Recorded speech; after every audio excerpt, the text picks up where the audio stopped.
Satres Narkoba Polres Jembrana mengamankan 2 orang pelaku penyalahgunaan narkotika jenis sabu Senin 25 Oktober.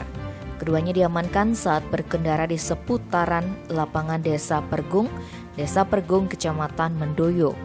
Kapolres Jembrana AKBP Ketut Gede Adi Wibawa mengatakan, penangkapan kedua tersangka berawal dari informasi masyarakat bahwa di wilayah Desa Pergung sering terjadi peredaran narkotika.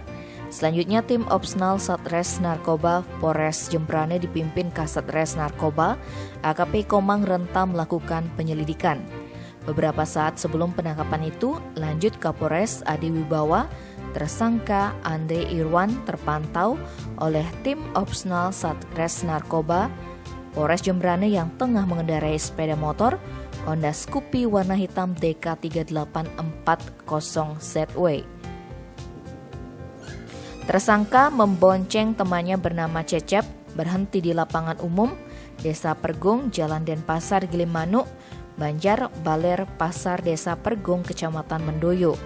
Saat digeledah, dari tangan tersangka ditemukan 1 buah gulungan tisu warna putih berisi 8 paket plastik klip yang diduga narkotika jenis sabu.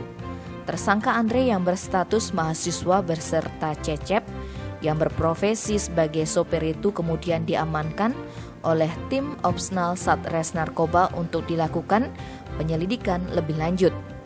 Atas perbuatan itu, kedua tersangka terancam hukuman minimal 5 tahun dan maksimal 20 tahun penjara. Tim Bali Express melaporkan.